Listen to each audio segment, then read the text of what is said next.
This wasn't just a scandal. This was a declaration of war. In the glittering heart of New York's elite, at the most exclusive gala of the year, two women stood at the center of a silent battlefield.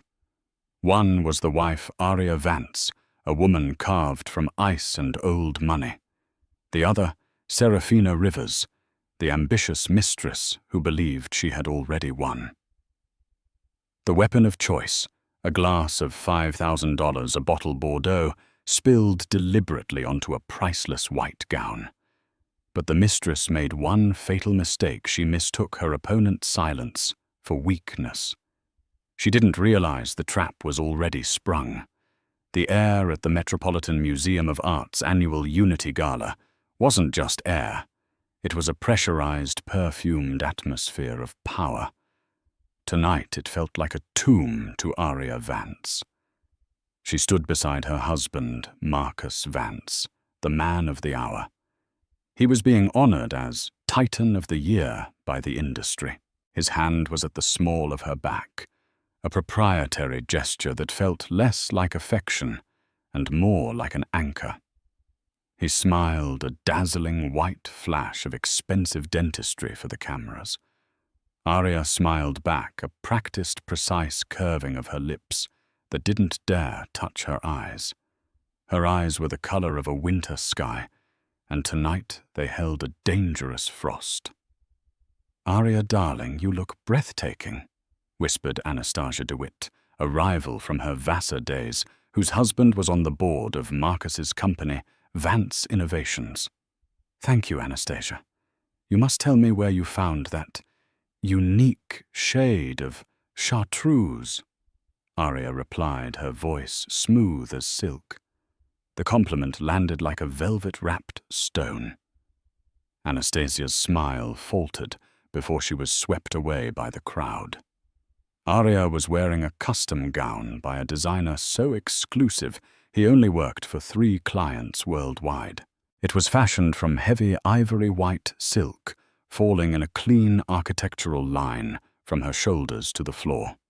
No sequins, no vulgar lace, just pure, unblemished white.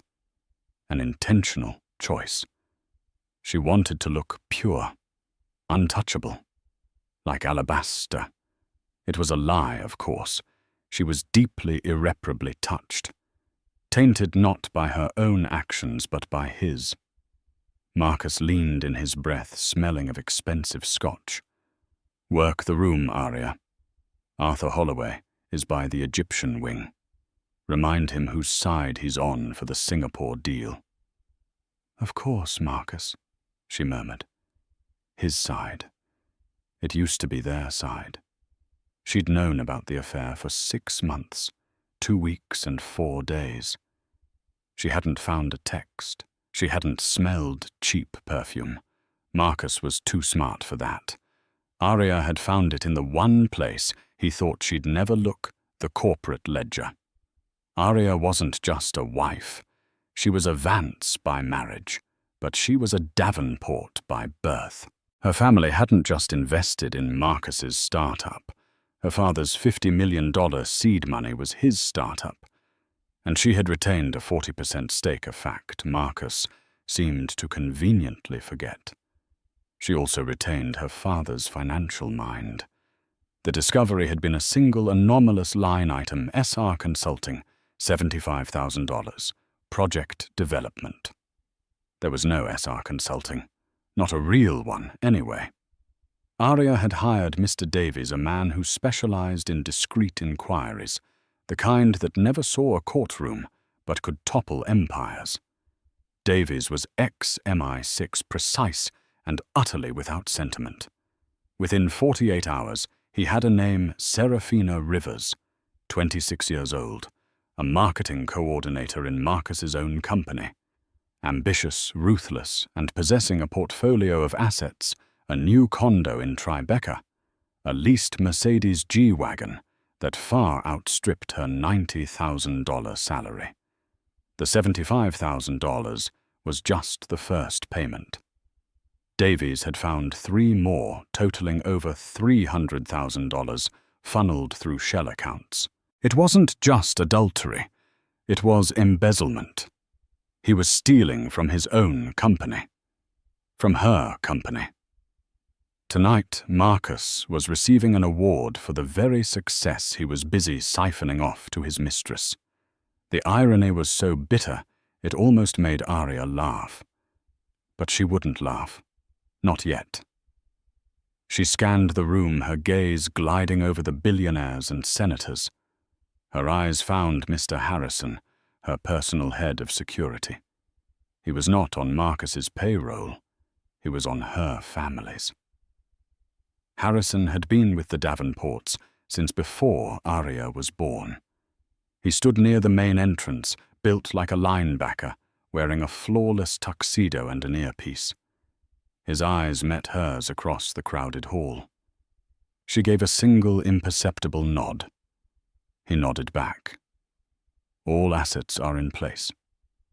The orchestra began to play a soaring piece by Vivaldi. Marcus, ever the performer, took her hand and kissed her knuckles. "You're the perfect wife, Arya. You know that, don't you?"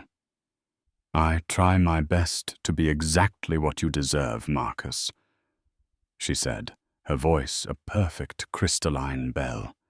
He beamed, missing the Arctic chill in her words. He thought her a beautiful, placid doll. He thought her a trophy. He had forgotten that the most beautiful statues are carved from the hardest stone. Tonight, she would remind him. She excused herself, gliding away from him toward the grand staircase. She needed to be in position. The trap was set. The bait was her husband's success. All she had to do was wait for the serpent to arrive. And Arya knew Serafina couldn't resist the apple. The grand doors of the great hall swung open, and Serafina Rivers made her entrance. If Arya was alabaster, Serafina was a wildfire. She wore a dress the color of fresh blood. It was a scandal of crimson silk and daring cutouts clinging to every curve of her body. Her hair was a waterfall of jet black, and her lips were painted in a matching aggressive red. She looked magnificent and utterly, desperately out of place. Old money whispered, new money stared. Arya watched her from the mezzanine. Serafina hadn't just come to the gala. She had come as Marcus's guest. Arya's private investigator, Mr. Davies, had confirmed it. Marcus hadn't been foolish enough to put her on the main list. He had used one of his anonymous donor tickets, a perk of his sponsorship, to sneak her in. It was a slap in the face, a brazen act of dominance. He wanted both his wife and his mistress in the same room, a testament to his power. He truly thought he was untouchable. Serafina's eyes, sharp and predatory, scanned the crowd. She wasn't looking at the art. She was looking for him. She found Marcus, and a slow, triumphant smile spread across her face. Marcus, standing with the mayor, saw her. He didn't smile, but his posture shifted. He preened. He was a fool. Arya felt a cold, clean anger settle in her stomach. It wasn't the hot, messy jealousy Serafina probably expected. It was the precise surgical rage of a CEO whose partner had just attempted a hostile takeover. Arya descended the staircase, each step a deliberate, measured beat. The crowd parted for her. She was, after all, Arya Davenport Vance. She was the queen of this domain. She saw Serafina get a glass of champagne from a passing waiter, and then with purpose begin to move through the crowd. Not toward Marcus, that would be too obvious, but toward Arya. Good, Arya thought. Come to me. The plan had been meticulous. It had been forming for months. The first step had been realizing the affair was a symptom, not the disease. The disease was Marcus's belief that her father's company was his. Arya's flashback was sharp.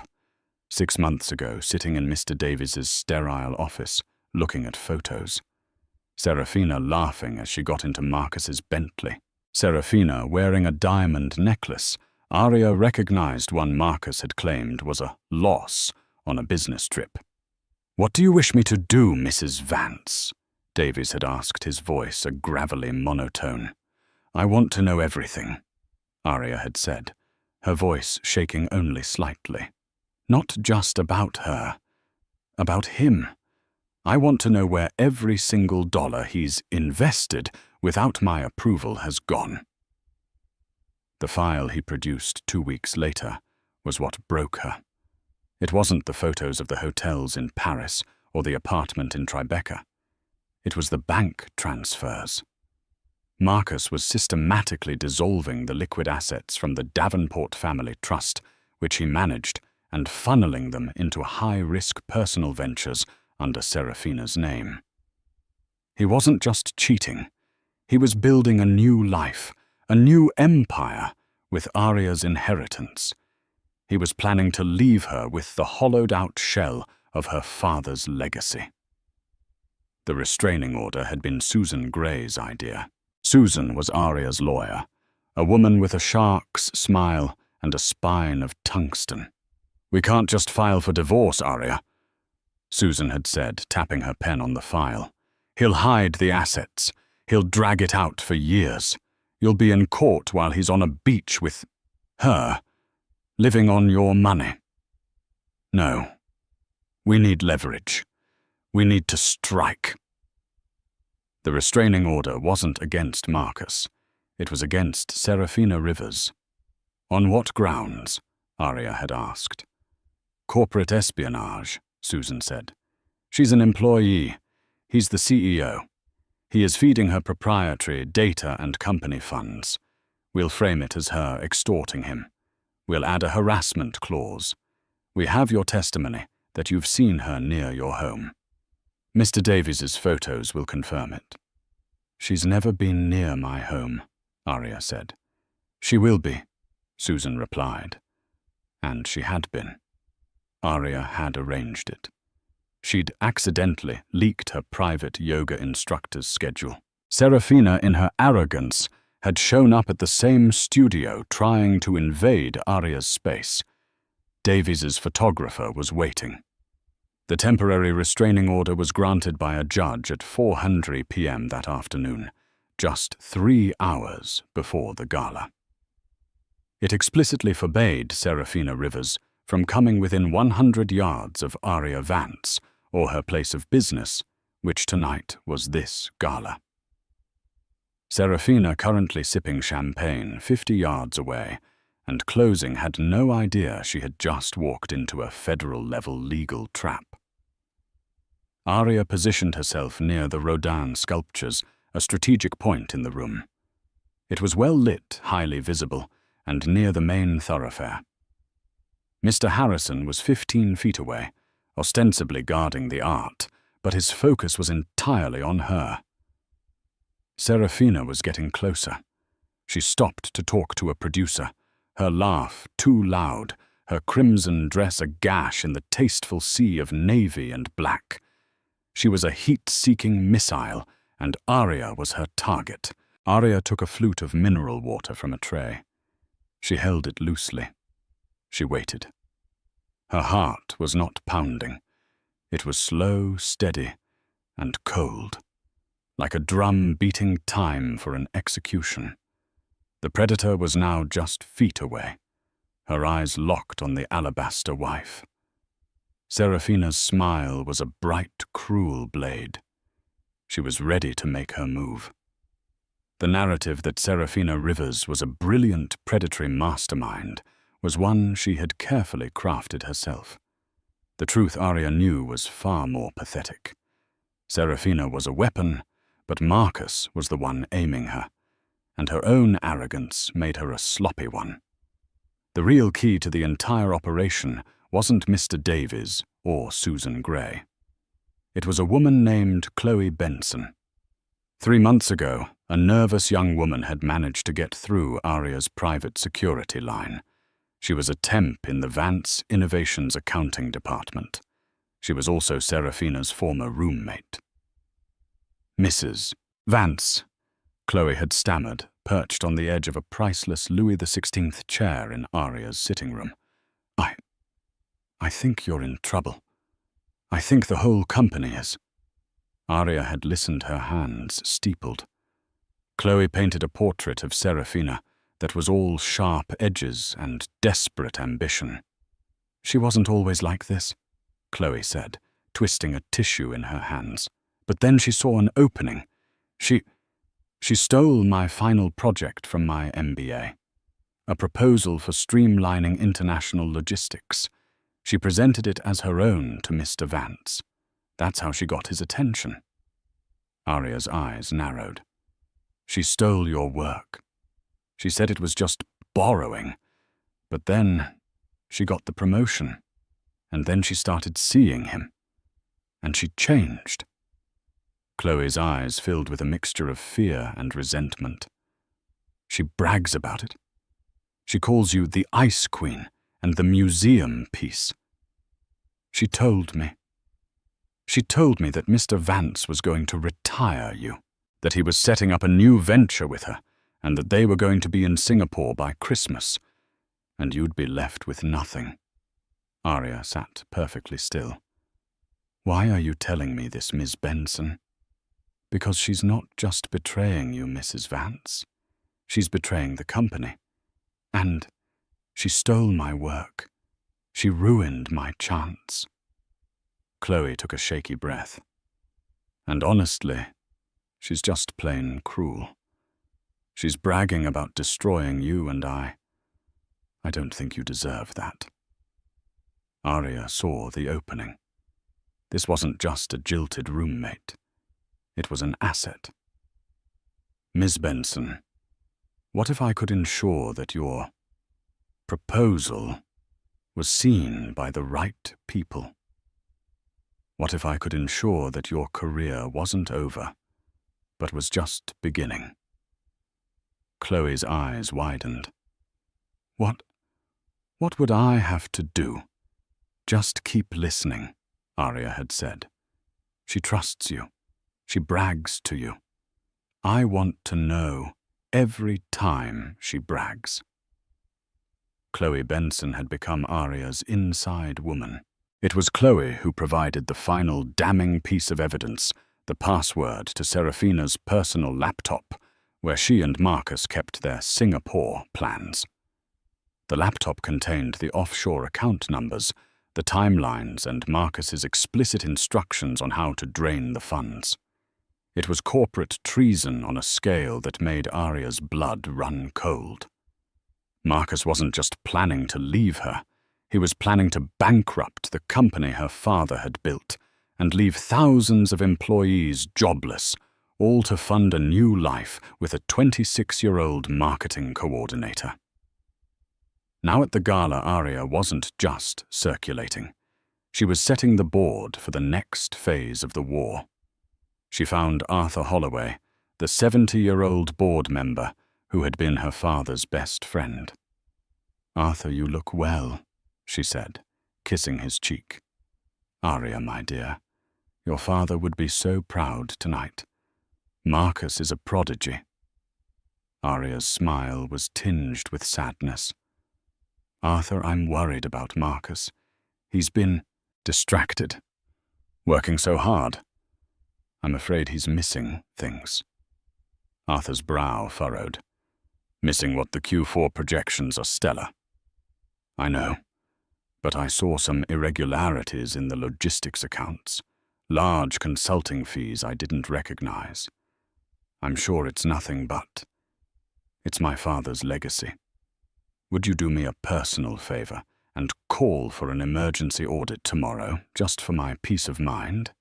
I'd hate for Marcus's big night to be ruined by procedure."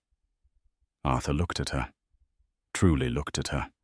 He saw the genuine, though manufactured, worry in her eyes.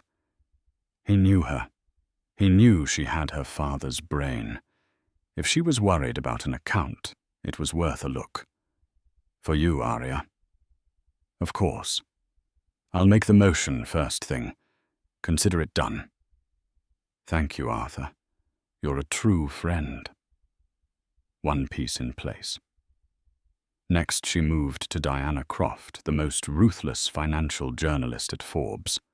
Diana was nursing a gin and tonic, her eyes scanning for weakness.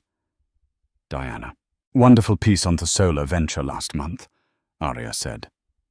Diana turned surprised. Arya Vance rarely spoke to the press. "Mrs. Vance, thank you. Big night for your husband." "It is," Arya said, leaning in slightly as if sharing a secret. "He's poured his whole life into it. Sometimes I worry he's too trusting." Diana's journalistic senses tingled. "How so?" "Oh, you know, he delegates so much, especially in his new international ventures. He has such faith in his team. I just hope that faith is well placed. One bad apple, you know." Arya let the breadcrumb hang in the air. She didn't say embezzlement. She didn't say fraud. She just planted the seed of doubt. "It would be a terrible shame," Arya continued, "if someone were taking advantage of his genius.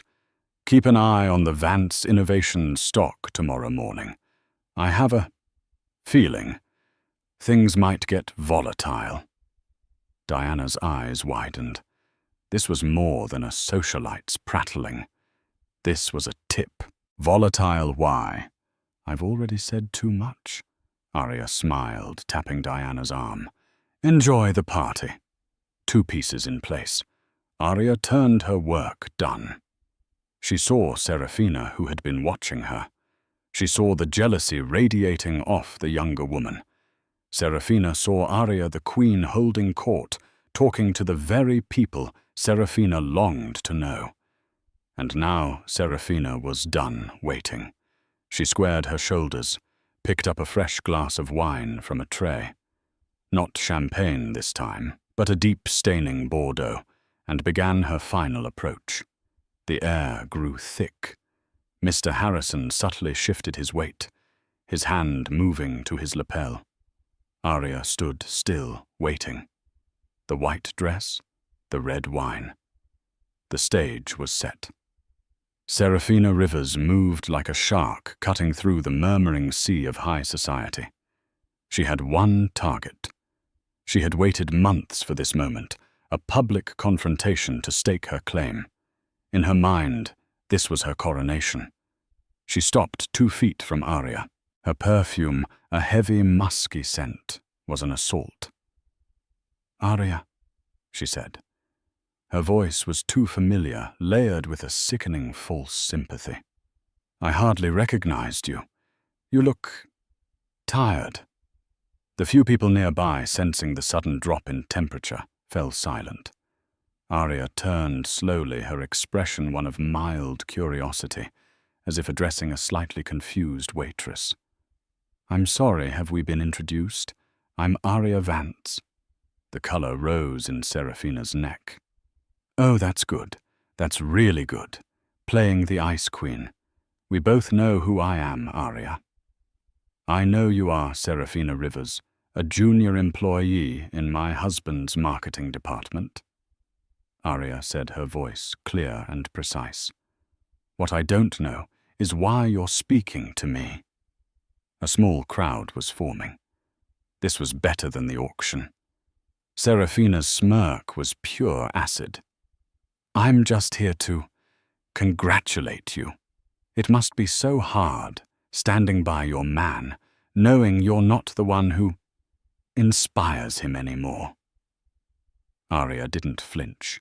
"Inspiration is a fickle thing, Ms. Rivers. Integrity, however, is not. You'll find it's in short supply these days." "Are you calling me a whore?" Serafina hissed, her facade cracking. "I would never be so crude," Arya replied, taking a small sip of her water. "I'm simply stating that you are an employee at a company event. You are speaking to the wife of the CEO. I suggest you remember your place." This was the final straw. "My place?" Serafina laughed a sharp, ugly sound. My place is by his side. My place is in his bed. My place is in Singapore, while you're left here to manage your charities.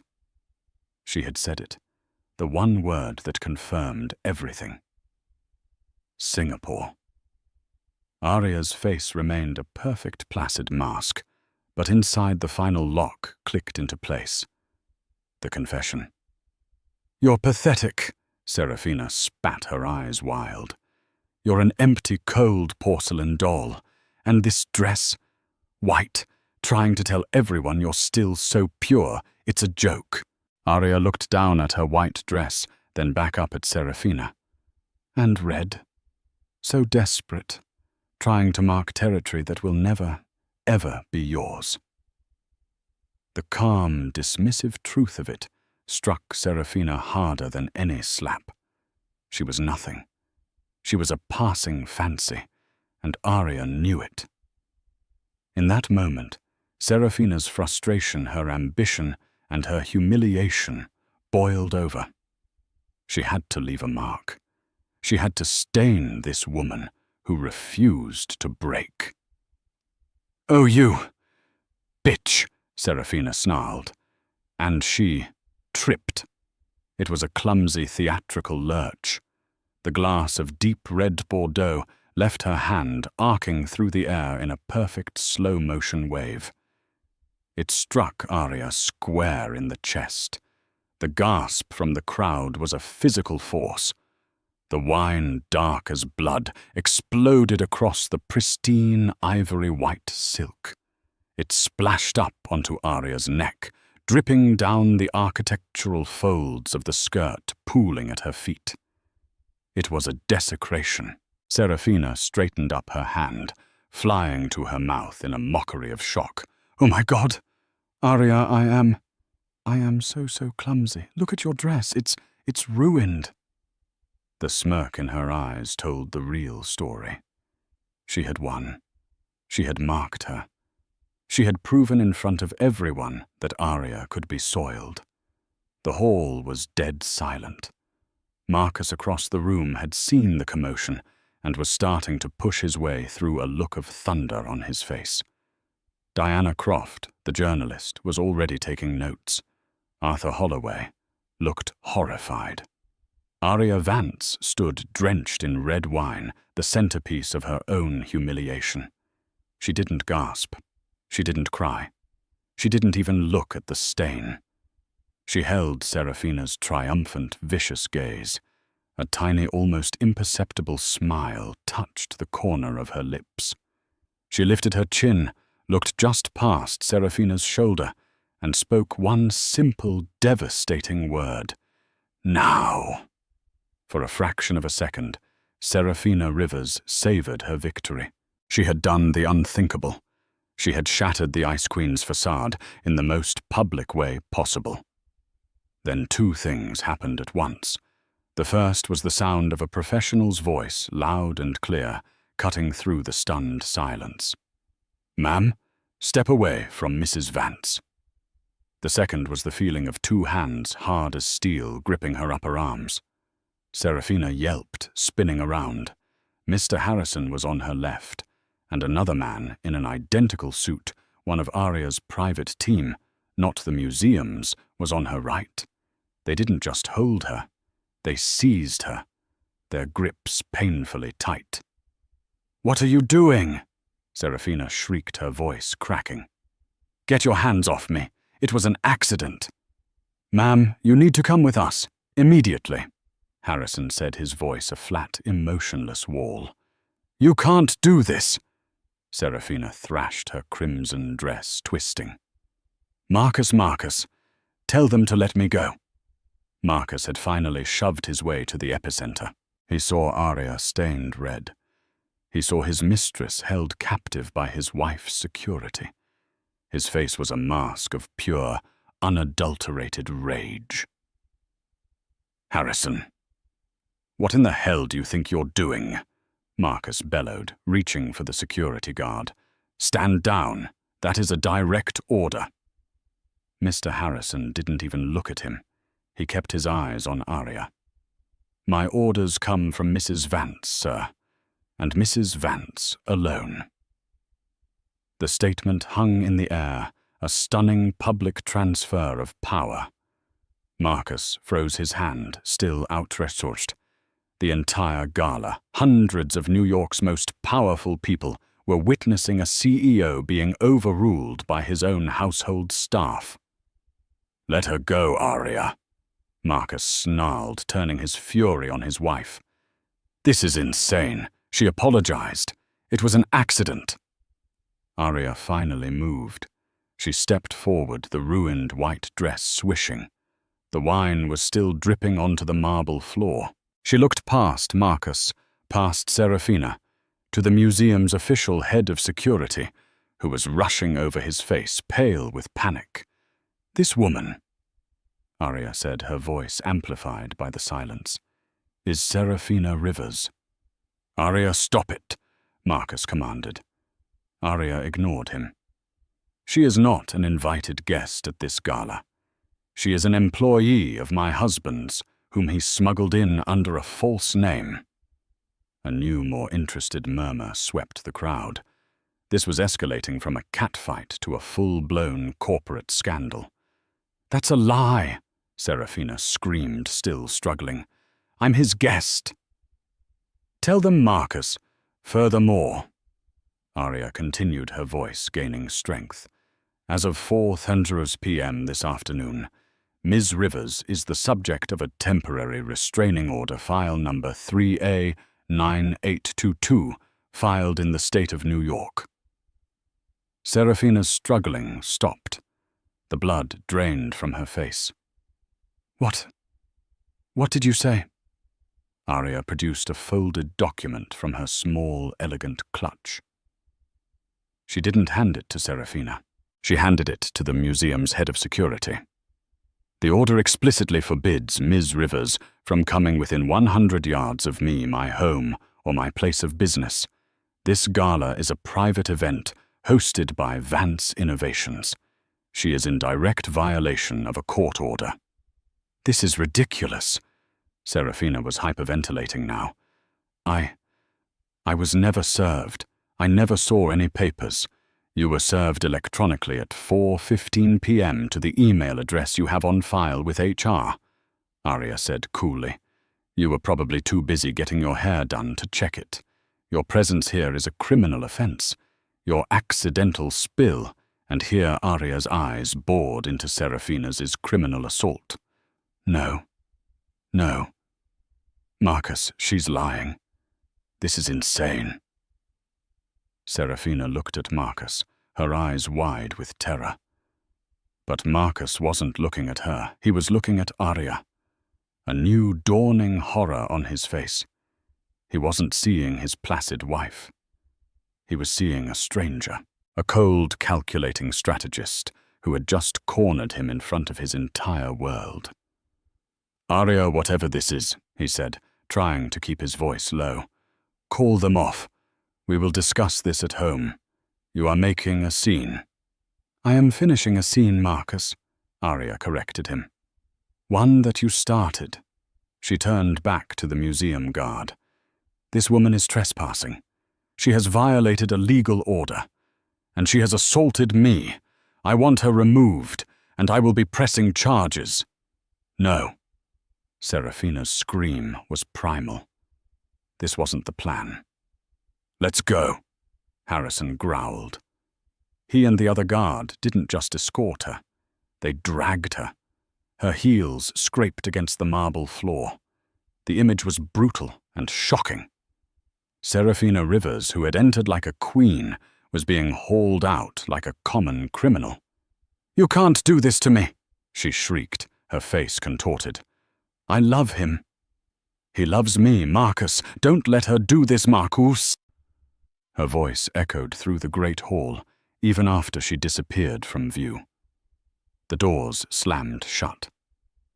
Silence. Every eye in the room.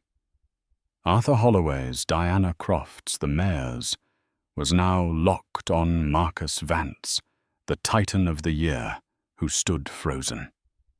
His mistress gone, his wife standing before him covered in the wine that symbolized his affair. Marcus Vance was a man who had built an empire on controlling the narrative. He was a master of the boardroom, the negotiation, the hostile takeover. He lived his life 10 steps ahead. In this moment, he was 1,000 steps behind. He stared at Arya, his mind racing, trying to find an exit, a spin away to regain control. The silence in the hall was deafening, broken only by the sound of Diana Croft's rapid-fire texting. "Arya," he said, his voice a low, dangerous growl. "You will regret this." "No, Marcus," Arya replied, her voice just as low, heard only by him. "You will."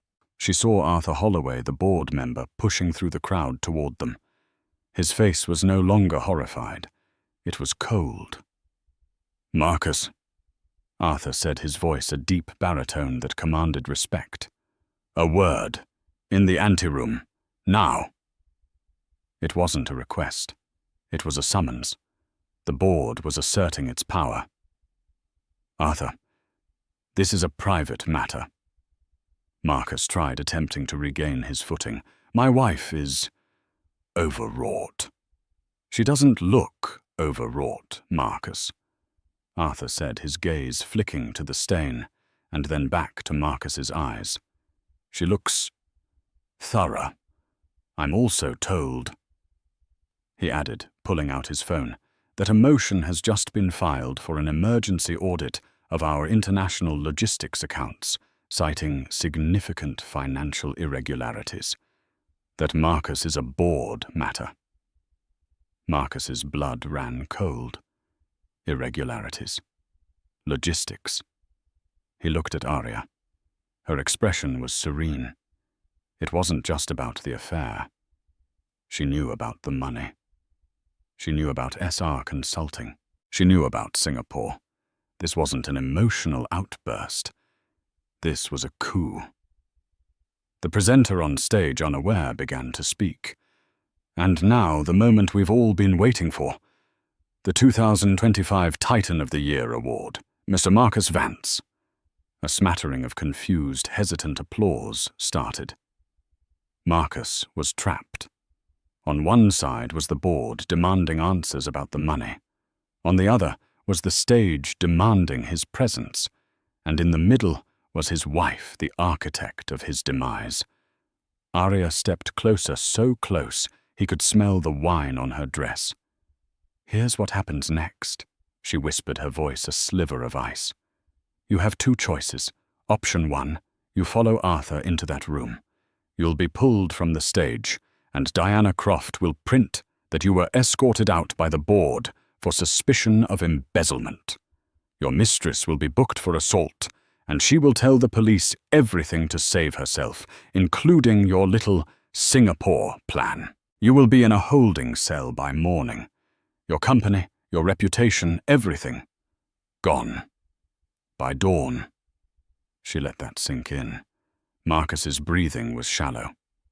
"Or," she continued, "option 2, you pull yourself together.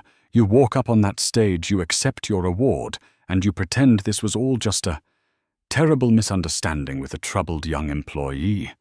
You'll smile for the cameras. You'll give your speech." "And then," he hissed. "And then," Arya said, "you will go straight from that stage to your lawyer. Because at 9:00 a.m. tomorrow, you will be resigning as CEO of Vance Innovations, citing personal health reasons. You will sign over your voting shares to me, the shares you acquired with my family's money, in exchange for my silence on the criminal matter of your embezzlement. You will walk away with nothing but the clothes on your back. And I," her voice dropped to a triumphant whisper, "will let you." It was checkmate. He could fight and lose everything, including his freedom. Or he could surrender and lose everything, but keep his name out of a federal prison. The applause on stage was growing louder. "Mr. Marcus Vance," the presenter called again, uncertainty in his voice. Marcus looked at Arya's face, at the cold, brilliant, beautiful monster she had become. He finally understood. He hadn't just married a socialite. He had married a Davenport. "You bitch," he whispered, with a new terrifying kind of respect. "Go on, Titan," she murmured. "Take your victory lap." She stepped back. With a superhuman effort, Marcus Vance smoothed his tuxedo. He forced the terror from his face, replacing it with a strained waxen smile. He turned his back on his wife. He turned his back on the board member. And he walked step by agonizing step toward the stage, into the spotlight, to accept an award that now meant less than nothing. The crowd watched him, whispering. Arya Vance did not stay to watch. She turned, her stained dress trailing behind her like a royal robe, and walked alone toward the main exit. She ignored the whispers, the stares, the pointing fingers. Mr. Harrison was waiting by the door, holding her coat. "Is she in custody?" Arya asked, slipping her arms into the cashmere. "NYPD has her, Mrs. Vance. She's being transported downtown. Assault, trespassing, and violation of a restraining order. She's not getting out tonight." "Good." Arya pulled her coat tight. "And the other matter, ma'am, handled." She pushed open the heavy doors and stepped out into the cold, clean October night. The sirens of the police car, already pulling away with Serafina in the back, were a faint, fading wail in the distance. Arya had never felt so clean in her life. As Arya's car sped away from the museum, she didn't go home. She didn't go to her lawyer's office. She had one last piece of business to attend to. The car pulled up to a quiet, discreet bar in the West Village. She walked in. The clientele was quiet, lost in their own worlds. In a back booth, a young woman was nursing a club soda, her knuckles white. Arya slid into the booth opposite her. Chloe Benson looked up, her eyes wide with anxiety. "I saw it. On Twitter. Scandal at the gala.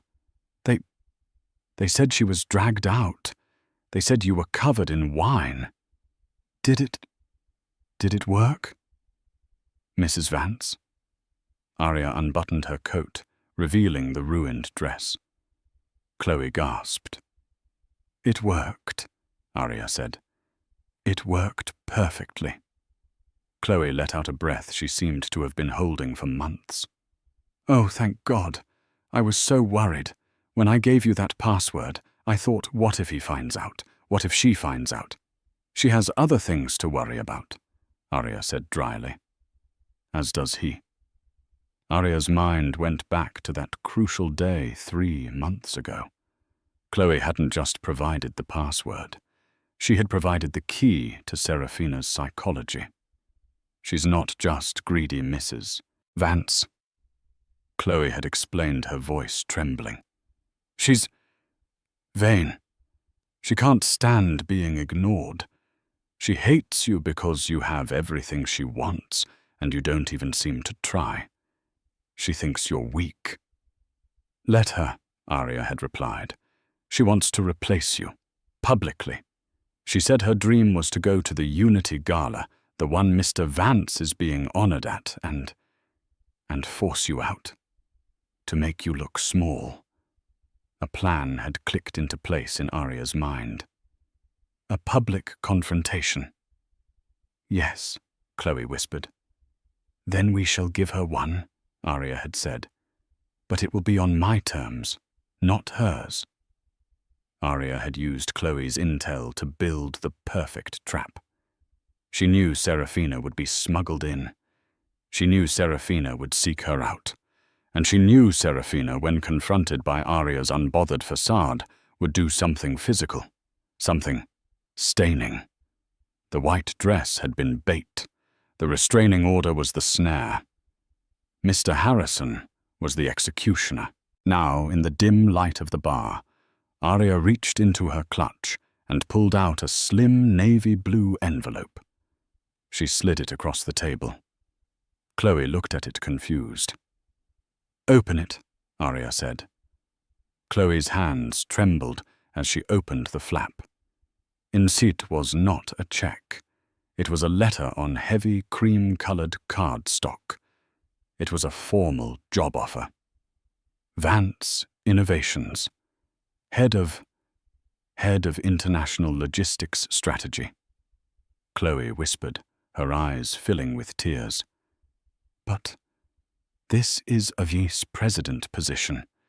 This is my proposal." "Your proposal, which I read," Arya said. "It was brilliant. My father would have been impressed. The board was also impressed when I presented it to them last week as the new direction for the company." Chloe was stunned. You presented it?" "Anonymously, of course. I told them I had a consultant working on a new plan. They ratified it this morning. The position is yours. The salary is in the contract. You'll be reporting directly to the new CEO." "The new CEO?" Chloe asked. "Me," Arya said with a faint smile. Chloe stared, speechless. "You were wronged, Miss Benson," Arya said, her voice softening for the first time. "Serafina and Marcus. They build their lives by stealing from others. We don't. We build. You deserved that job. Now you have it." Arya stood up, buttoning her coat. "My car will take you home. I expect to see you at the 900 a.m. emergency board meeting tomorrow. We have a company to save." Chloe Benson, the temp from accounting, looked at the contract, then at the woman who had just orchestrated the most stunning corporate and social takeover in a decade. "Thank you, Mrs. Vance," Chloe said, her voice thick with emotion. "Thank you." "Don't thank me, Ms. Benson," Arya said, turning to leave. "Just be brilliant." The sun rose over Central Park, but Arya Vance had been awake for hours. She was not in the sprawling, opulent townhouse she had shared with Marcus. She was in her other residence, a sleek, minimalist penthouse high above the city, a place he had never known existed. It was her sanctuary, her war room, and today it was her throne. On the floor, in a heap of ivory silk and dark, dried-out stains, lay the gala dress. It looked like a casualty of war, a shed skin. Arya showered and immaculate stood before the floor-to-ceiling windows, looking at her reflection. The woman staring back was not the ice queen of last night. The soft, society-approved edges were gone. She was dressed in a tailored navy blue suit by a designer known for their severe architectural lines. Her hair was pulled back into a tight, functional chignon. She was wearing armor. Her phone, sitting on the glass coffee table, was a command center, and it was alive with the fires of the new world she had just created. The first explosion had been Diana Croft's, which had dropped at 300 a.m. The Forbes headline was brutal: "Titanic disaster. Vance, Innovations CEO, honored as gala explodes in scandal. Mistress arrested board, calls emergency audit." The article was a masterpiece of journalistic evisceration. Croft, using Arya's breadcrumbs, had already connected the anonymous donor ticket to Serafina Rivers and hinted at significant financial irregularities in the company's new logistics ventures. The financial world had reacted instantly. VNN stock, which had closed at a record high, had plummeted 38% in pre-market trading. Billions in market cap wiped out in a matter of hours. At 7:01 a.m., her private line rang. It was Susan Gray, her lawyer. "He's here, Arya, in my conference room." And Arya's voice was calm. And he looks like he's aged 20 years. He's still in his tuxedo. He hasn't slept. He tried to negotiate. He threatened. He even, I think, tried to cry. But he signed. I reminded him, Susan said, a rare hint of satisfaction in her voice, that the federal wire and mail fraud charges I had packaged for the U.S. Attorney's Office carried a mandatory minimum of 10 years, and that was before we discussed the embezzlement of company funds. He signed everything, Arya. The resignation, effective immediately, citing pressing personal health matters. The shares, the full transfer of his 22% voting block, every share he acquired using Davenport seed money, is now in your trust. It's done. You own 62% of Vance Innovations, outright. Good. Thank you, Susan. Have the file sent to Arthur Holloway. Already done. Arya hung up and looked at the next message, a text from Mr. Harrison, received at 7:30 a.m. Subject: Rivers, released 6:15 a.m. Bail posted by an SR Consulting account, likely the last of her funds. At 7:05 a.m., she attempted to gain access to Mr. Vance's private residence. She was denied entry by his security team. She is now at her Tribeca condo, which the bank is already moving to repossess. Her lawyers are frantic. They've called my office Ms. Gray's and the Vance Innovations PR department. They are offering full cooperation on the embezzlement charges in exchange for the assault charges being dropped. Arya stared at the message. Serafina. The foolish, arrogant girl who thought a red dress and a stolen man made her a queen. She was now a loose end, a pawn left on the board, realizing too late that she'd been played by everyone, especially the man she'd supposedly won. Arya texted back one word to Harrison. Decline. Serafina had made her choice. She would face the consequences alone. She was a lesson, not a threat. At 8:15 a.m., her line rang again. Arthur Holloway. Arya, he said, and his voice was no longer just grim. It was humbled. My God, I've just seen the file Susan sent. The real one. The Singapore accounts. The timelines. He was going to gut us, Arya. He was going to gut your father's company and leave us all holding the bag. I know, Arthur. That's why I had to do it this way. A clean cut. A clean cut. You've started a wildfire, my dear. But you're the only one with the water. The board is assembling. They're terrified. They're looking at a 40% stock drop and no CEO. They have a CEO, Arthur, Arya said. They just don't know it yet. A pause. I'm nominating you, he said, his voice firming. Interim for now, but we both know it will be permanent by next week, given your new controlling stake, and, frankly, the fact you just saved us from federal prison, I expect it to be unanimous. The company is yours, Arya, your father's company. I accept the nomination. I'll be there at 9:00 a.m., and Arthur call Chloe Benson in accounting. Have her brought to the boardroom. She has a presentation on logistics strategy that the board needs to see. Chloe Benson. Very well. See you in 45 minutes, Madam CEO. She hung up. It was done. All the pieces moved in silence had now checkmated the king. At 8:45 a.m., as she was gathering her papers, the intercom buzzed. It was Robert the doorman, his voice nervous. Mrs. Vance. Madam. Mr. Marcus Vance is in the lobby. He's not on my list, but he's making a scene. He demands to see you. Arya walked over to the security panel and pressed the video button. There in the pristine gold leaf lobby was her husband. He was a wreck. His tuxedo was torn.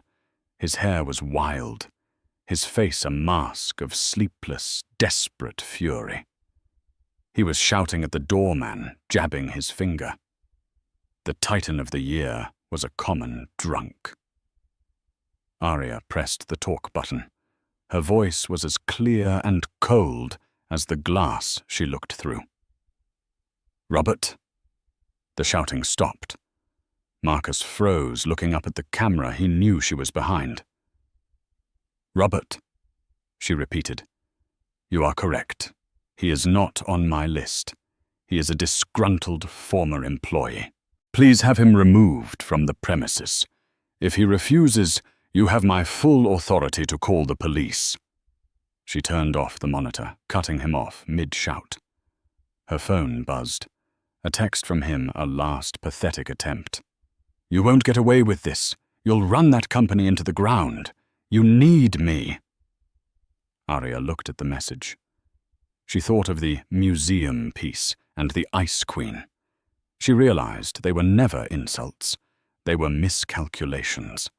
A museum piece is priceless, protected, and lasts forever.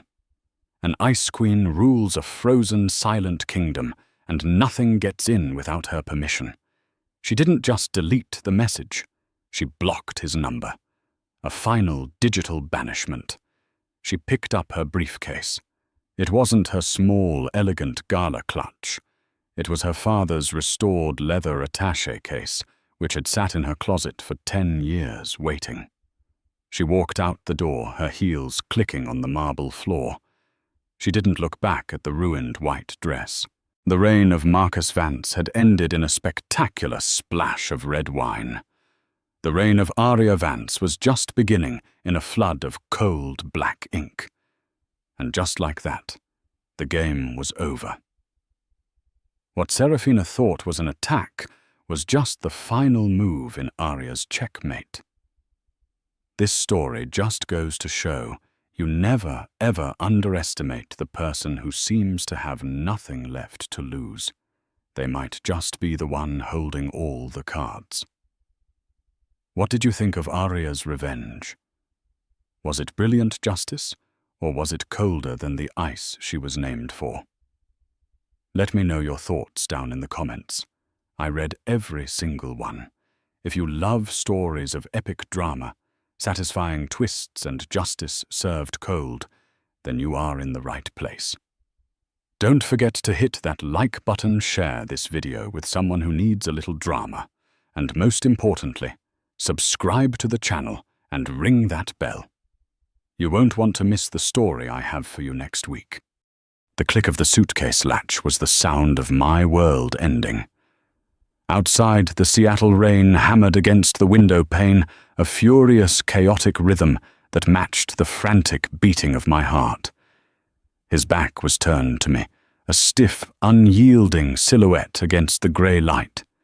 He never looked back, not even when I whispered the 2 words that should have changed everything: "I'm pregnant."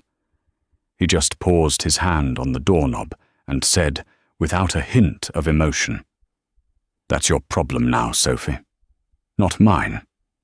He walked out, leaving me with nothing but the echo of his footsteps, a positive pregnancy test, and a crushing debt from funding his dreams. I thought that was the end of my story. I had no idea it was just the brutal, heartbreaking beginning of a life he would give anything to be a part of. My life with Roland Peterson had always been a story I told myself, with beautiful, hopeful words, ignoring the footnotes of doubt that were growing longer each year. We met in college. I was studying art history, lost in the romance of brush strokes and forgotten eras, and he was a laser-focused business major talking about market caps and 5-year plans. He was my opposite, my anchor to the real world. Or so I thought. He was handsome, ambitious, and had a way of making you feel like you were the only person in his universe. We married young. I set aside my own modest dream of curating a small gallery to support his. I took a job as a freelance graphic designer, taking on tedious corporate logo work that paid the bills while he pursued his MBA. Our small apartment in Queen Anne was filled with his textbooks and my art supplies, a space that felt increasingly like his launch pad and my waiting room. Every spare dollar, every ounce of my emotional energy was invested in him.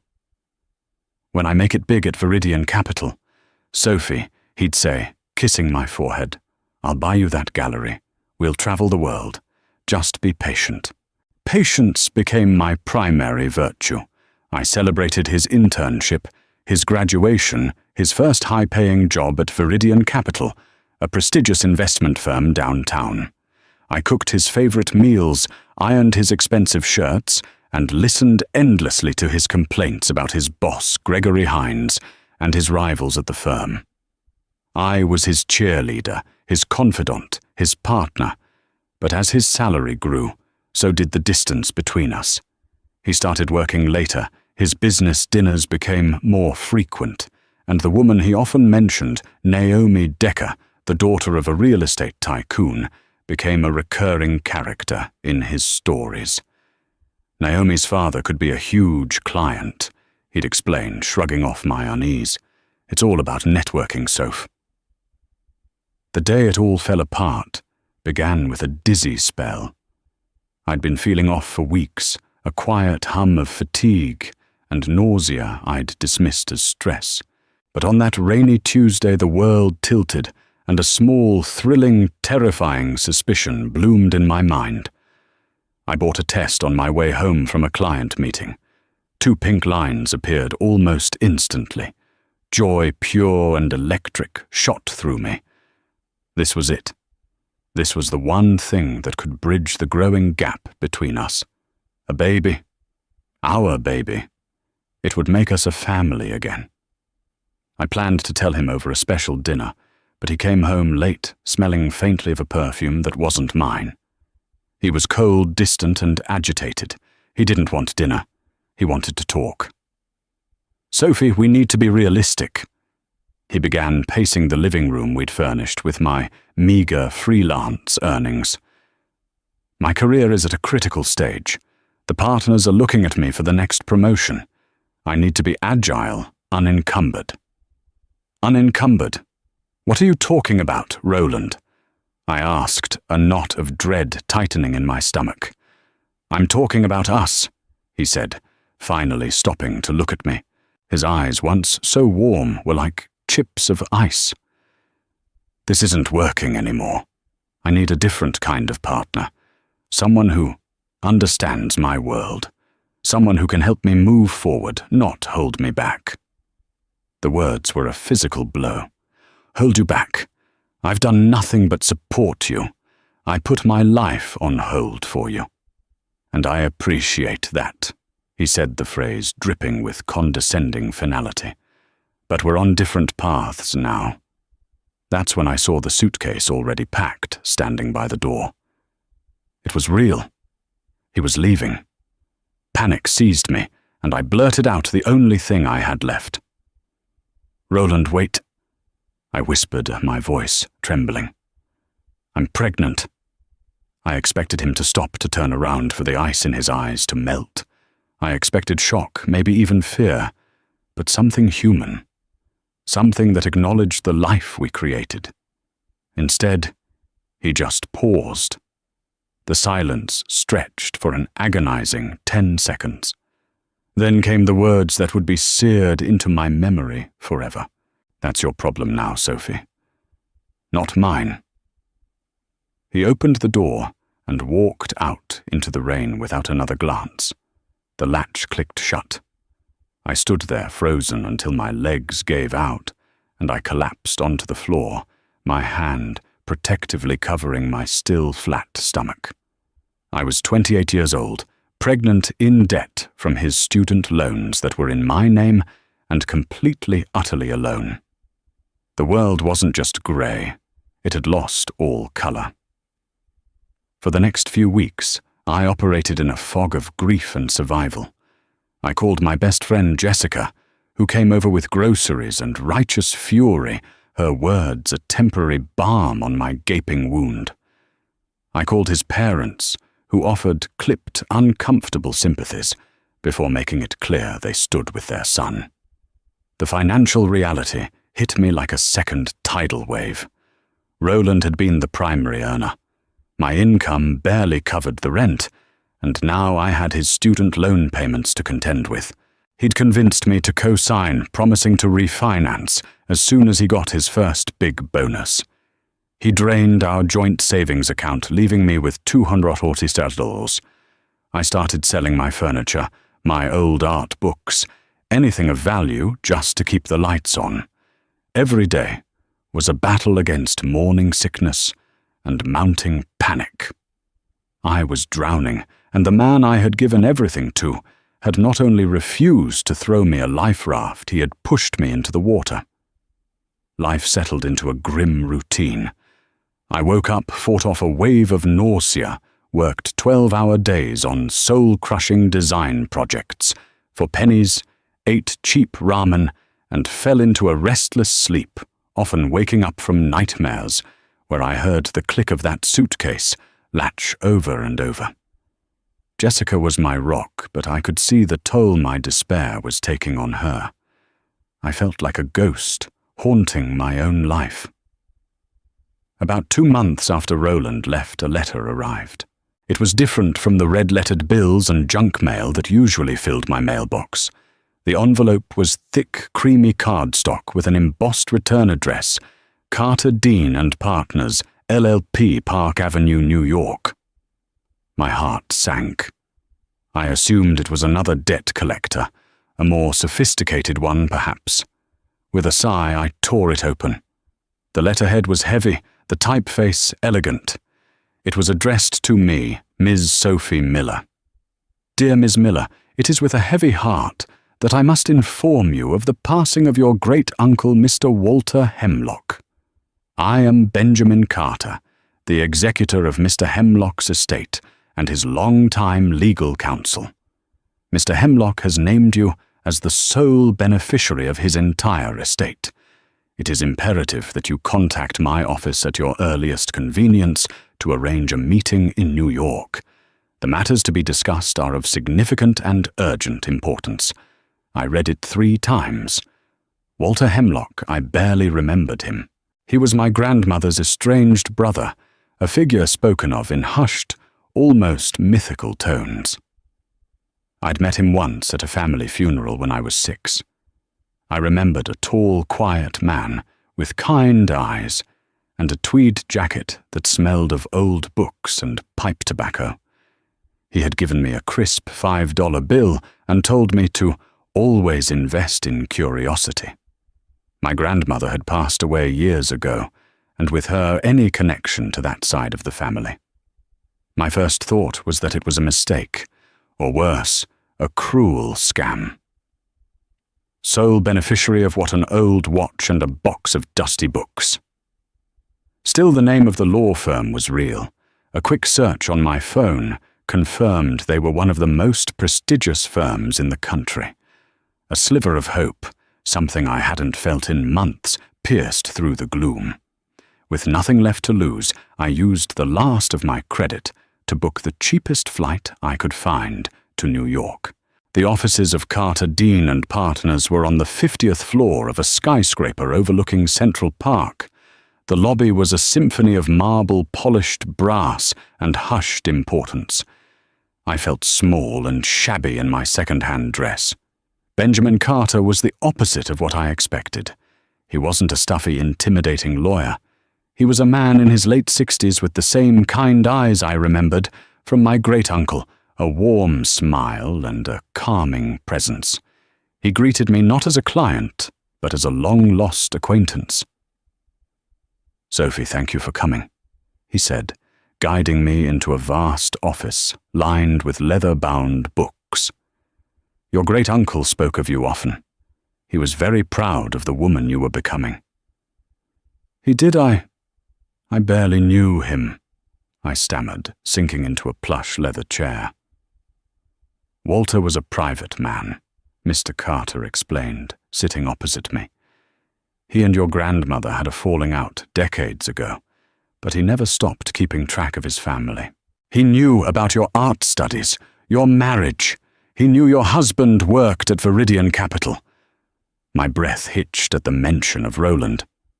Sophie, there's no easy way to say this, so I will be direct. Mr. Carter continued, his voice gentle but firm. Walter was an exceptionally shrewd and successful man. He built an empire from nothing. He never married and had no children. His life's work is now yours. He slid a thick leather-bound portfolio across the mahogany desk. My hands trembled as I opened it. It wasn't just a will.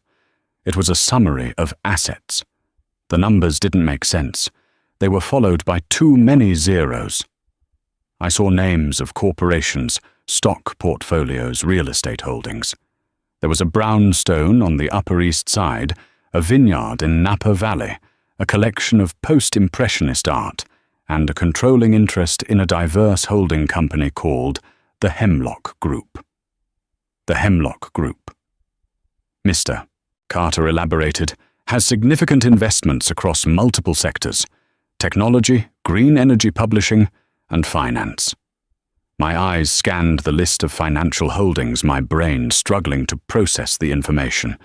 Then one name jumped out from the page, and all the air left my lungs. It was listed under Major Equity Stakes. Viridian Capital. No, I whispered, my voice hoarse. That can't be right. It is, Mr. Carter confirmed, his gaze steady and knowing.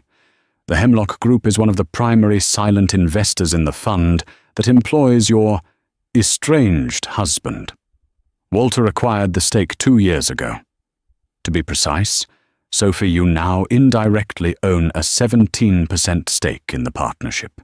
You are, for all intents and purposes, Roland Peterson's boss's boss. I stared at him, my mind reeling. The irony was so staggering, so cosmically cruel and beautiful, that I started to laugh. It wasn't a happy sound.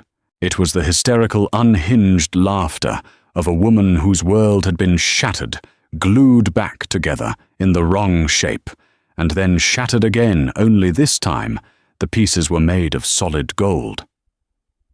The struggling, abandoned, pregnant wife was gone. In her place sat one of the wealthiest women in the country, with the power to crush the man who had left her with nothing but a broken heart and a pile of debt. The game had just changed, and I was holding all the cards. The weeks that followed were a surreal blur. Benjamin Carter became my guide through the labyrinth of my new life. He was more than a lawyer. He was a mentor, a protector, the stable father figure I never really had. He arranged for the immediate settlement of all my debts, including Roland's student loans. A single wire transfer wiped out the red ink that had been suffocating me. The relief was so profound, it felt like I could breathe again for the first time in years. I left the cramped, sad apartment in Seattle behind. Ben, as he insisted I call him, had the brownstone on the Upper East Side professionally cleaned and staffed. When I walked in for the first time, I was overwhelmed. It wasn't just a house. It was a sanctuary filled with Walter's collection of books and art. It felt like a home, imbued with the quiet intelligence of the man who had saved me without ever really knowing me. My first priority was my baby. Ben connected me with the best obstetricians in New York. I had access to prenatal care I could only have dreamed of. I started eating well resting, and for the first time, I allowed myself to feel unadulterated joy about the life growing inside me. I would sit for hours in Walter's library, my hand on my swelling belly, and read to my unborn child from the classic novels. I was no longer a single terrified mother-to-be. I was a matriarch, the founder of a new legacy. The second priority was understanding the empire Walter had left me. Ben arranged for a team of tutors, financial analysts, corporate lawyers, and investment strategists. My days became a rigorous curriculum in wealth management. I learned about EBITDA, leveraged buyouts, and hostile takeovers. The art history major, who once got lost in Monet's water lilies, was now studying stock market fluctuations and board governance. It was daunting, but I discovered a part of myself I never knew existed. I had a sharp, analytical mind that had been dormant for years, suppressed by the need to be Roland's supportive, non-threatening partner. I was a quick study. I wasn't just inheriting wealth, I was learning how to wield it. Walter wasn't just rich, Sophie. Ben told me during one of our sessions. He was powerful because he was underestimated. He was quiet, observant. He never played his hand until the last possible moment. He saw the same quiet strength in you. Those words resonated deep within me. I started to change. I cut my hair into a chic, no-nonsense bob. I traded my worn-out clothes for tailored power suits and elegant dresses. The transformation was more than skin-deep. The perpetual fear in my eyes was replaced by a cool, appraising confidence. I was no longer Sophie Miller, the abandoned wife. I was Ms. Miller, the chairwoman of the Hemlock Group. I made my first major decision at a board meeting 3 months into my new life. The Hemlock Group was considering divesting from a small ethical tech startup to free up capital for a less savory but more profitable venture. My financial advisors recommended the divestment. I listened to all the arguments, analyzed the data, and then made my choice. No, I said, my voice clear and steady in the silent boardroom. We're not divesting. We're doubling our investment. I've read their projections on sustainable energy solutions. This isn't just about profit. It's about the future. The board was stunned, but they complied. I had found my philosophy to build, not just to acquire, to use Walter's legacy to create something meaningful. All this time there was no word from Roland. I had a team ensure my new identity was kept under wraps. As far as the world knew, the Hemlock Group was still being managed by its board, under the direction of the estate's executor. Roland had no idea that the woman he'd discarded like trash was now living a life of unimaginable privilege and power, a few miles away from his Wall Street office. The thought brought a grim, satisfying smile to my face. The anonymity, however, couldn't last forever. Ben advised me that I would need to make a public appearance eventually to assert my position and quell rumors about the future of the company. He suggested the annual Metropolitan Charity Gala, the pinnacle of New York's philanthropic scene. The Hemlock Group was a major sponsor. "It's time, Sophie," he said gently. "It's time for the world to meet you." I was terrified, but I knew he was right. On the night of the gala, I stood before a full-length mirror in the brownstone's master suite. I was wearing a custom-made navy blue gown that shimmered under the light. Diamonds, part of Walter's estate, glittered at my neck and ears. I was 6 months pregnant, my baby bump, a proud, beautiful curve under the silk. Looking at my reflection, I barely recognized the weeping woman I had been. She was gone. In her place stood a queen ready to claim her kingdom. The Metropolitan Museum of Art was a dazzling spectacle of wealth and influence. I walked in with Ben Carter by my side, a calm port in a storm of flashing cameras and murmuring voices. The moment we entered, a ripple went through the crowd. Who was this new woman on the arm of the powerful executor of the Hemlock estate? Ben introduced me simply as Ms. Sophie Miller, the new head of the Hemlock Group. The news spread through the ballroom like wildfire. I shook hands with senators, tech billionaires, and cultural icons. They saw a poised, intelligent woman, the mysterious heiress to a legendary fortune. They had no idea that less than a year ago, I had been counting pennies to afford groceries. I was in the middle of a conversation with a museum curator when I felt a familiar pair of eyes on me. I turned my head slowly. Across the room, standing near a champagne fountain, was Roland. He was with a group from Viridian Capital. I recognized his boss, Gregory Hines, and several others from company Christmas parties. And on Roland's arm was Naomi Decker, dripping in designer jewels and looking possessively at him. Roland's face was a mask of utter disbelief. He was staring at me as if he'd seen a ghost. His champagne glass tilted in his hand, a small amount spilling onto the polished floor. His jaw was slack, his eyes wide with confusion, scanning my expensive gown, the diamonds, my confident posture, and finally my very pregnant belly. The blood drained from his face.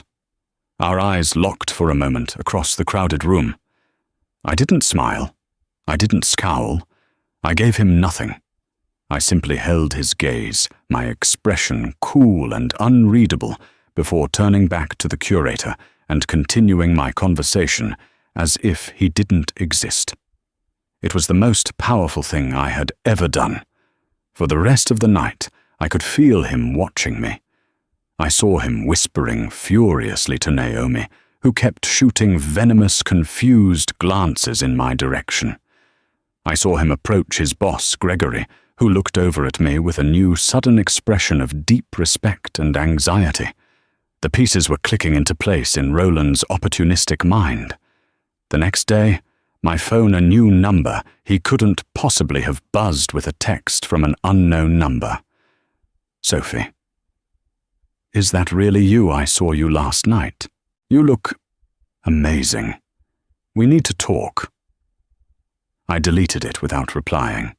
Then came the emails to my personal account, which he must have remembered. Subject Sophie, please. I don't know what's going on, but I've made a terrible mistake. The biggest mistake of my life. I was stressed. I was an idiot. I think about you every day.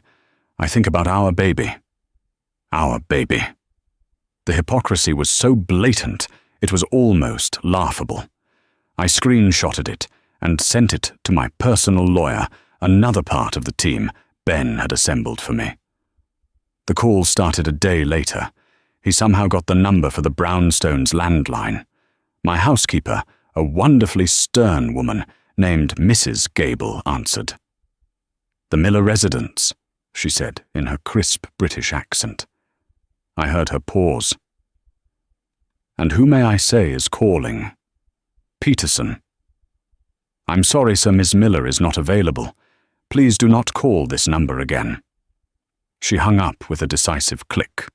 Roland's desperation began to seep into his professional life. Ben received a call from a frantic Gregory Hines at Viridian Capital. Ben, my apologies for the back-channel call, Hines said, his voice strained. But one of my junior VPs, Roland Peterson, seems to be under the impression that he has a personal relationship with your new chairwoman, Ms. Miller. He's making some rather wild claims. Is there any truth to this? Ben's reply was a masterclass in corporate ambiguity. Ms. Miller's personal life is, of course, private. However, I can confirm that she is well aware of Mr. Peterson's existence. She trusts that Viridian's management will ensure all employees maintain the highest standards of professional conduct and do not attempt to leverage fabricated personal connections for professional gain. The message was clear. Roland was becoming a liability. The final, most pathetic attempt came a week later.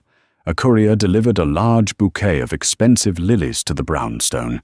The card attached was handwritten, Sophie, I love you. I never stopped. I was a fool who was dazzled by the wrong things. Naomi means nothing to me. You and our child are my world. Let me come home. Let me be a father to my son or daughter. I'll do anything. Please just give me a chance to make it right. All my love, Roland. I read the card, my expression unmoving. Then I walked to the kitchen, handed the flowers to Mrs. Gable and said, Please put these in the staff room, Mrs. Gable, and please throw the card in the trash." He thought this was about love, about a second chance. He didn't understand. This was never about getting him back. This was about building a life so magnificent that his absence was a footnote, not the main story. He was trying to get back into a book that was already finished. A new one had begun, and he wasn't even a character in it. Roland Peterson did not take silence for an answer. His attempts to contact me escalated from pathetic to professionally suicidal. He started trying to use his position at Viridian Capital to get to me name-dropping the Hemlock Group in meetings hinting at a deep personal connection to its new mysterious owner. It was a foolish, desperate gamble, and it was about to backfire spectacularly. The final straw came when Viridian Capital was preparing its quarterly investor report. Roland, in a move of stunning audacity, tried to attach a personal addendum to the report being sent to the Hemlock Group, a letter addressed directly to me. Gregory Hines, his boss, intercepted it. Livid and terrified of alienating a 17% stakeholder, he called Ben Carter immediately. "Ben, I am so sorry," Hines stammered over the phone. "Peterson has been dealt with. His employment at Viridian is terminated effective immediately." Ben and I discussed the situation. Firing him was easy, but it wasn't enough. It was a consequence, but it didn't provide the closure I needed. It didn't force him to confront the reality of what he had done. "He needs to see you," Ben said, his voice firm. "He needs to understand the power you now hold. Not for revenge, Sophie. For resolution." I agreed. We arranged a meeting. Not in my home, not in a neutral restaurant. We summoned him to the main boardroom of the Hemlock Group's headquarters on the 61st floor of a skyscraper in the financial district. Roland arrived looking like a man walking to his own execution. He had clearly spent a fortune on a new suit, but his face was pale and drawn. The arrogance he once wore like a second skin was gone, replaced by a desperate, hungry look. He was led into the boardroom by my assistant. I was already there, seated at the head of a 30-foot-long mahogany table. I wasn't alone. Ben Carter sat to my right, and my lead corporate counsel, a sharp woman named Ms. Jennings, sat to my left. I was now 7 months pregnant, and I made no effort to hide my baby bump. I wore a crimson dress the color of power. I did not stand when he entered. "Roland," I said, my voice echoing slightly in the vast, silent room. "Thank you for coming. Sophie." He breathed, his eyes darting from me to Ben to the lawyer and back to me. He took a hesitant step forward. "Soph, you look incredible. I've been trying to reach you. I've been going out of my mind." "I know," I said calmly. "Your unprofessional conduct at Viridian Capital has been brought to our attention. That is partly why we are here." The color drained further from his face. "That was a mistake. I just wanted to talk to you, away from all this." He gestured vaguely at the opulent room. "This isn't you, Sophie." "On the contrary," I replied, my voice dangerously soft. "I've never felt more like myself. But let's not waste time on pleasantries. You wanted to talk. Let's talk. What do you want, Roland?" He seemed to take this as an invitation. He took another step forward, his voice dropping into the intimate, manipulative tone he used to use so effectively. "I want you. I want our baby. I want my family back. I was an idiot. I was blinded by ambition, by people like Naomi. It was all a mistake. The money, this power, it doesn't have to change us." I let him finish my expression, unreadable. When he was done, a heavy silence filled the room. "Us," I finally said, leaning forward slightly. "There is no us, Roland. You burned that bridge the day you walked out, and called our child my problem. Let's be honest with each other for the first time in a long time. You don't want us. You want access. You saw me at the gala, you did the math, and you saw a lottery ticket you thought you'd thrown away. No, that's not true, he pleaded, his voice cracking. Isn't it? I pressed my voice, gaining a steely edge. Let me be perfectly clear. You are here today for one reason only, to be served with this.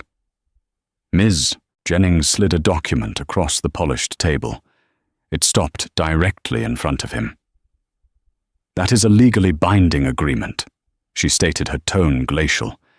It relinquishes any and all future parental claims to the child in exchange for a one-time sealed payment that will cover any outstanding debts you may have.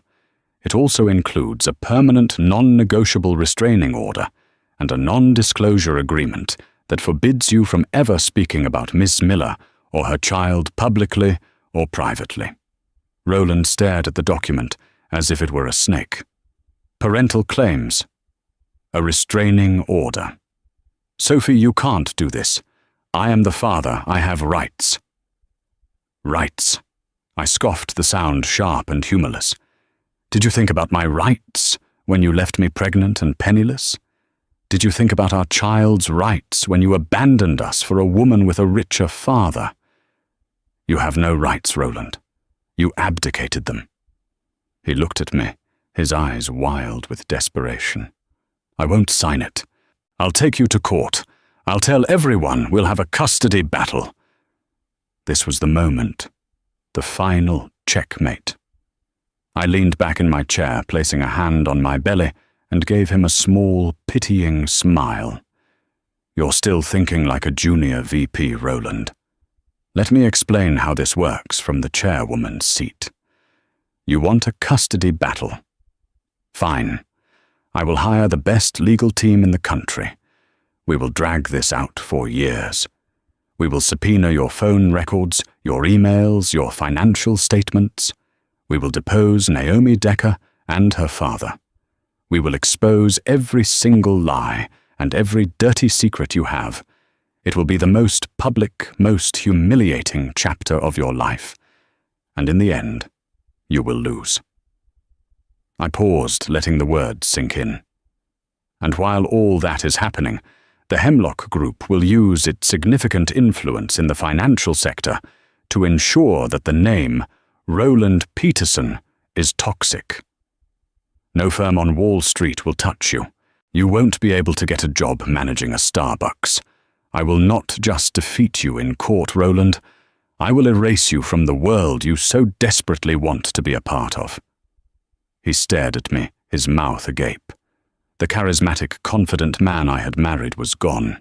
In his place was a small, terrified boy who had picked a fight with a giant and only just realized it. Sign the papers, Roland, I said, my voice now a quiet command. Take the money. Disappear. It is the only good deal you will ever get from me. He stood there for a full minute, trembling. Then, with a defeated slump of his shoulders, he walked to the table, picked up the pen, and signed his name. He didn't look at me again. He just turned and walked out of the boardroom, a ghost leaving his own life behind. When the door closed, I finally let out a long, shuddering breath. It wasn't a victory, I felt, not really.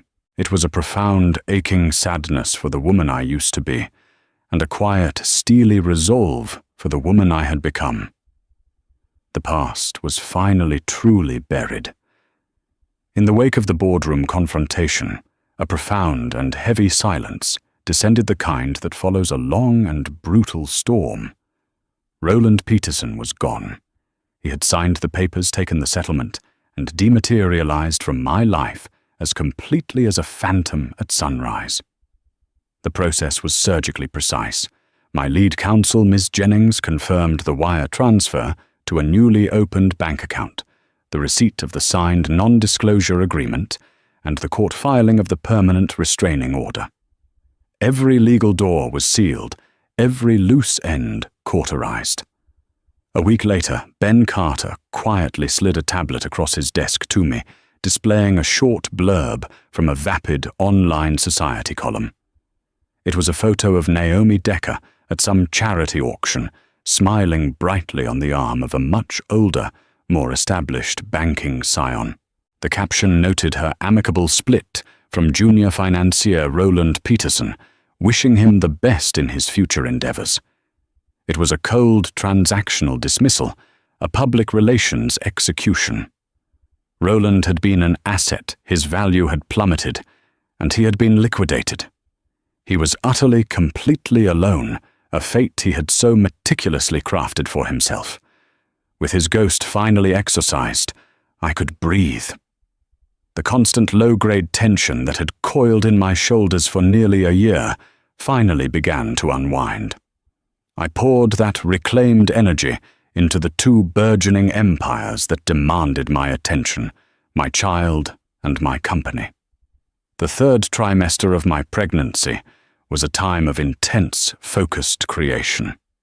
In the sunniest corner of the brownstone overlooking the garden, I designed the nursery myself. I painted murals of gentle soaring birds on the walls and assembled a crib of pale, sturdy oak with my own hands. Each screw tightened, each brushstroke applied, was an act of love. A declaration that this child was entering a world of deliberate warmth and unwavering security. This room was a sanctuary, a stark contrast to the cold, ambitious apartment I had shared with a man who saw a child as nothing more than an anchor. Simultaneously, I laid the groundwork for my first major initiative as chairwoman, the Hemlock Lantern Foundation. I gathered a small dedicated board, and in our first meeting, I articulated its mission with a clarity born from painful experience. This foundation, I told them, my voice steady, will be a lifeline for women who find themselves at the mercy of circumstances they did not create. It will fund education, provide grants for female entrepreneurs, and offer legal aid to those escaping abusive situations. We will not be giving handouts. We will be providing tools for them to build their own fortresses. I was building the safety net I never had, transforming my personal trauma into a public good. My son was born on a crisp October morning, as the first autumn leaves began to fall in Central Park. The delivery was long and arduous, but I was not the terrified, isolated woman I would have been just months prior. I was surrounded by a world-class medical team, with Ben Carter pacing the hall like an anxious grandfather. Through it all, I felt a deep well of strength inside me, a primal power I never knew I possessed. The moment they placed him in my arms, a tiny, squirming bundle of life, the final fractured pieces of my old heart fused together, healed and made whole. A love so fierce and absolute washed over me, eclipsing everything that had come before. He was perfect. He was mine. I named him Leo Hemlock Miller, honoring the man who had saved us, and cementing a new proud lineage that had no need for the name Peterson. Life settled into a beautiful, demanding rhythm. Days were a whirlwind of board meetings and financial reports, nights a quiet symphony of lullabies and whispered promises to my sleeping son. Leo's first year was a cascade of precious milestones. His first smile, his first tooth, his first shaky steps clutching my fingers. On his first birthday, we held a small celebration in the brownstone.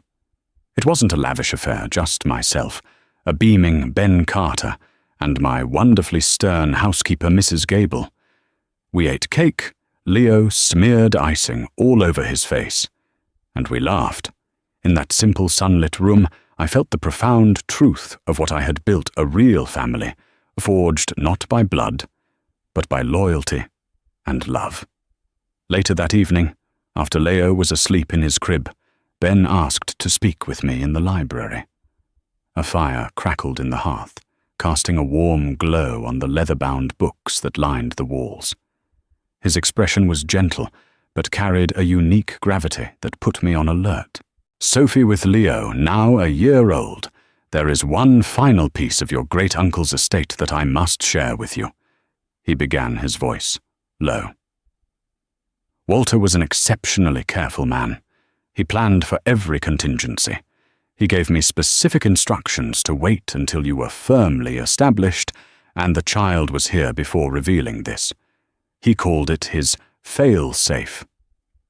From his leather briefcase, he produced a thin sealed envelope made of the same heavy, creamy cardstock as the very first letter that had changed my life. My name was written on the front in Walter's familiar, spidery script. My heart hammered against my ribs as I took it. With trembling fingers, I broke the wax seal. Inside was a single sheet of paper, a letter written just months before Walter passed away. "My dearest Sophie, if you are reading this, then I am gone, and you have stepped into a world that must feel both bewildering and immense. There is much I wish I could have said to you in person, a foolishness I regret. I did not just watch you from afar. I tried to understand you. I saw your kindness and your loyalty. I also saw your husband, Roland Peterson. I saw him for exactly what he was, a shallow vessel of ambition, a man who saw you not as a partner, but as a stepping stone. My investigators, yes, I had them looked into, confirmed he was a leech, and I feared he would bleed you dry of not just your finances, but your spirit. The 17% stake I acquired in Viridian Capital was not a random investment. It was a strategic purchase. It was a loaded gun I placed in your hand, hoping you would never have to use it, but ensuring it was there if you did. But I am a cynic, my dear, and I know men like him. The agreement you had him sign was a necessary and powerful move. However, I worried that a man with no morals might one day find a legal loophole, a way to claw his way back into your child's life once he realized the true scale of the fortune at stake. So I took one final precaution. Benjamin will now explain the Hemlock Progeny Trust. I looked up from the letter, my mind reeling. The Progeny Trust? What is he talking about, then? Ben's expression was one of solemn admiration. Walter was a genius, Sophie, a legal artist. The bulk of the estate you inherited is, in fact, held in a highly complex, ironclad trust. You are the lifetime trustee and beneficiary with full control. However, upon your death, the entire fortune does not pass directly to your heir in a simple transfer. Its distribution is governed by the Hemlock Progeny Trust. He slid a thick-bound document towards me. This trust has a very specific, and I must say, brilliant clause. It's what Walter privately called the Proven Parent Clause. It stipulates that for any of your direct descendants to inherit the full, unrestricted principal of the Hemlock fortune, both of their legal parents must be verifiably proven to have been active, supportive, and present in the heir's life from the moment of birth until the age of majority. It requires decades of evidence, school records, medical documents, sworn affidavits from caregivers, teachers, and community members. It creates a legal requirement for good, consistent, and documented parenting from both sides. My breath caught in my throat as the staggering implication began to dawn on me. But here is the master stroke. Ben continued, his voice barely above a whisper. If one parent is found to be absent, neglectful, or has formally relinquished their rights as Roland has done, the clause enacts a penalty. The absent parent is, of course, barred from any connection to the trust. But more importantly, the trust is structured so that the heir Leo, in this case, would still inherit a generous but significantly smaller fraction of the fortune. The vast majority of the estate's capital and its annual profits are then automatically and irrevocably diverted to a portfolio of charities. He paused, letting the weight of his next words settle in the silent room. The diversion is specifically recorded in the public record under a permanent heading established by Walter himself, the Roland Peterson Paternal Failure Fund. The air left my lungs in a rush. I stared at Ben, speechless. It was a move of such breathtaking posthumous ruthlessness that I felt a dizzying wave of shock and awe. Walter hadn't just built me a shield, he had forged an inescapable psychological trap. He had weaponized Roland's own greed against him in perpetuity. If Roland ever tried to challenge the agreement, if he somehow managed to reinsert himself into Leo's life, his very presence as a legal parent would cost his own son billions. The only way for Leo to receive his full inheritance was for Roland Peterson to remain a ghost. Staying away was the only profitable option. Tears, hot and sudden, welled in my eyes and streamed down my face. This quiet, distant man I had met only once had seen everything. He hadn't just given me money. He had meticulously, brilliantly, and ferociously protected me. He had reached forward from the grave to stand guard over my son, ensuring that the predator who had abandoned us could never, ever return. He had given me the most precious gift of all absolute and everlasting freedom. The years that followed were not a blur, but a series of distinct sunlit moments that stitched the fabric of my new life together. The sharp metallic taste of betrayal, once a constant presence, had long since faded, replaced by the sweetness of freshly baked cookies and the earthy scent of playground mulch. Our brownstone on the Upper East Side, once a silent testament to a stranger's legacy, now echoed with the vibrant sounds of a childhood in full swing. It was in the thunder of small feet on the grand staircase, the cheerful mess of finger paints on a Gilded Age dining table, and the quiet ritual of reading bedtime stories in a room filled with Walter's priceless first editions. My son Leo was the sun around which my universe now orbited. He grew from a gurgling infant into a bright, inquisitive boy with a startlingly compassionate heart. He had my artistic eye and Walter's quiet, observant nature, a combination that made him both a dreamer and a thinker. He was my purpose, the living, breathing embodiment of my second chance. My role as the chairwoman of the Hemlock Group solidified from a position I had inherited into a calling I had earned. I learned to navigate the treacherous currents of Wall Street with a steady hand, my quiet demeanor often mistaken for weakness, right before I proved it to be my greatest strength. I guided the company with a new philosophy, divesting from predatory industries and pouring capital into sustainable technology and ethical startups. We didn't just chase profits, we chased progress. Once a year, I would review the annual report for the Walter Hemlock Foundation, and every year I would pause at the same line item in the public filing, a small, almost hidden detail that brought a grim smile to my face: the disbursement of funds from the Roland Peterson Paternal Failure Fund. It had become a quiet, institutionalized monument to his absence, its profits, helping thousands of single mothers get the support I never had. It was a perfect poetic justice, executed with the cold, silent precision of a legal document. One radiant spring afternoon when Leo was 5, the city seemed to shimmer with possibility. The sky was a brilliant cloudless blue, and the air in Central Park was fragrant with cherry blossoms. Leo, dressed in a tiny superhero t-shirt, was a whirlwind of joyous energy, chasing a bright red ball across the vast green expanse of the sheep meadow. His laughter, the purest sound I had ever known. I sat on a bench, watching him, feeling a sense of peace so profound it felt like a physical warmth spreading through my chest. This was it. This was the life I had built from the ashes of another.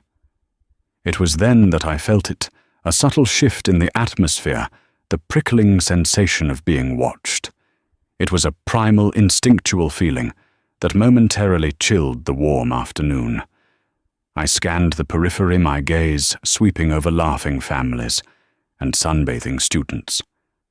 And then I saw him. He was standing near the edge of the path about 100 yards away, partially obscured by the thick trunk of an old oak tree. It took my mind a second to process the image, to connect this stranger to the spectre from my past. It was Roland. The man I saw was a faded watercolor of the sharp, vibrant portrait I held in my memory.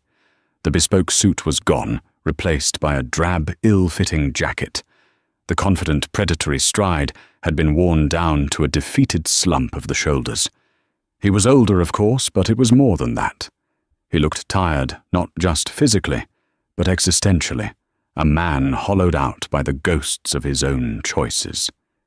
He was staring, his focus entirely fixed on the small boy in the superhero shirt. His expression was a devastating tapestry of emotions I could read even from a distance: raw longing, corrosive regret, and the profound, aching loss of a man staring through a window at a life he was permanently locked out of. He was watching his son, the billion-dollar heir he would never know, and the world he had so casually discarded. A jolt of ice-cold adrenaline shot through me, a reflexive echo of old fear. But it vanished as quickly as it came, replaced by the cool, detached assessment I now used in the boardroom. I was no longer looking at the man who broke my heart. I was looking at a failed asset, a catastrophic miscalculation from a former life. The anger I once thought would burn forever was gone. The hatred had evaporated. All that remained in its place was a vast, quiet, and unshakable pity. Our eyes met. Across the great green lawn, a chasm of years and choices, his gaze locked with mine. In that silent, stretched-out moment, I saw the full scope of his defeat. He saw in my eyes not hatred or triumph, but something far worse: indifference. He saw a woman who was whole without him, a world that had flourished in his absence.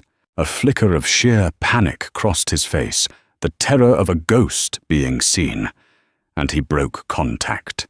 He turned abruptly, his movements clumsy, and hurried and walked away, melting back into the anonymous city crowd that had swallowed him years ago.